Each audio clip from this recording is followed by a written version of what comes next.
हर हर महादेव, जय शिव शंभू। दोस्तों, स्वागत है आप सभी का मेरे एक और न्यू वीडियो में। जैसा कि साल 2023 में हरतालिका तीज का व्रत किस दिन करना है, शुभ मुहूर्त क्या रहेगा, पूजा का शुभ मुहूर्त क्या रहेगा, जैसा कि कुंवारी कन्याएं किस तरह से व्रत करें, गर्भवती महिलाओं के लिए किस तरह से व्रत करना फ़ायदेमंद रहेगा, यह सारी जानकारियां आप सभी को इस वीडियो में प्राप्त होंगी। तो वीडियो में बने रहिए।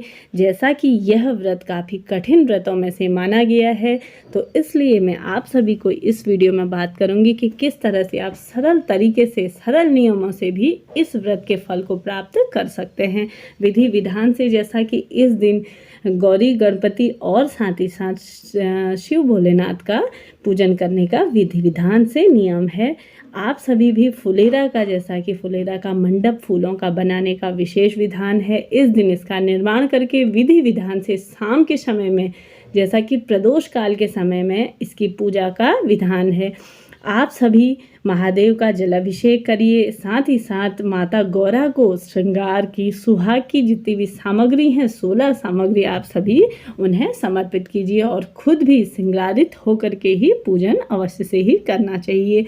इस दिन माना जाता है कि रात्रि जागरण का भी, जैसा कि भाद्रपद माह के शुक्ल पक्ष की तृतीया तिथि की शुरुआत हो रही है 17 सितंबर दिन रविवार को सुबह 11:08 पर यह प्रारंभ होगी और इस तिथि का समापन अगले दिन 18 सितंबर को, यानी कि सोमवार की दोपहर 12:39 पर यह होगा। वैसे माना जाएगा, जैसा कि पंचांग का आकलन करूं तो हरतालिका तीज व्रत 18 सितंबर को ही रखा जाएगा। इसके साथ ही साथ जैसा कि इसमें प्रदोष काल का शुभ मुहूर्त रहेगा के समय में 6:03 से लेकर के 8:51 तक प्रदोष काल का शुभ मुहूर्त रहेगा। जैसा कि इस व्रत में प्रदोष काल की पूजा का विशेष विधान है, जैसा कि सूर्य अस्त होने से 45 मिनट पहले और सूर्य अस्त के 45 मिनट बाद का समय है, वह प्रदोष काल का समय कहलाता है। तो इस दिन आप सभी विधि विधान से पार्थिव शिवलिंग का निर्माण करिए। चाहे तो आप, इसका भी विशेष विधान है, आप इस तरह से अगर नहीं कर सकते तो सामान्य से भी पूजा अपने घर पर कर सकते हैं। इसका व्रत, जैसा कि आप सभी जानते हैं कि गर्भवती महिलाएं भी अगर यह व्रत करती हैं तो या वह भी जल इत्यादि लेकर के या फल लेकर के भी व्रत कर सकती हैं। जैसा कि आप पहले से ही व्रत करते आ रहे हैं, तो अपने नियम, जैसे नियम आपने करे हैं आज तक, उसी नियमानुसार करिए। लेकिन जब आप नए व्रत शुरू कर रहे हैं इस साल, देखिए कुछ लोग कह रहे हैं कि यह व्रत इस साल नहीं कर सकते या कोई सा भी व्रत नहीं उठा सकते, तो यह नहीं है। पंचांग में ऐसी कोई बात नहीं लिखी गई है, क्योंकि इस बार अधिक मास का महीना पड़ा था सावन के महीने में, तो वह पूर्ण रूप से समाप्त हो गया है। अब आप सभी कोई सा भी व्रत शुरू कर सकते हैं, कोई दिक्कत की बात नहीं है। तो हरतालिका तक का तीज का व्रत सबसे महत्वपूर्ण व्रतों में से माना गया है। काफ़ी फलदायी व्रत यह है, जीवन पर्यंत ही आप यह व्रत करेंगे।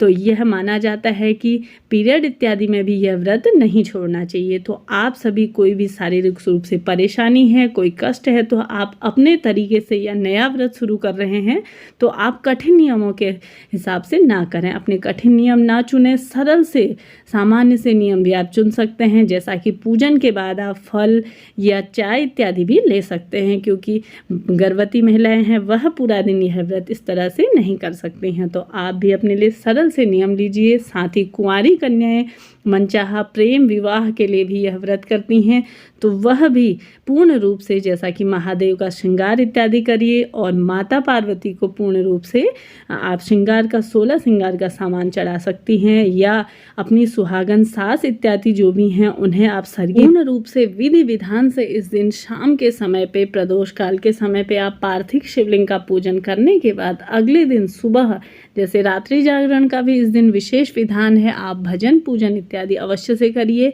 उसके बाद अगले दिन प्रातःकाल फिर से उठने के बाद, स्नान आदि करने के बाद आप सभी विशेष पूजा महादेव की करिए। उसके बाद आप सभी इसका विसर्जन कर सकते हैं। तो यह थी जानकारी हरतालिका तीज व्रत की। वीडियो अगर आप सभी के लिए उपयोगी रहा हो तो वीडियो को लाइक शेयर अवश्य करिए। श्री शिवाय नमस्तुभ्यम। हर हर महादेव।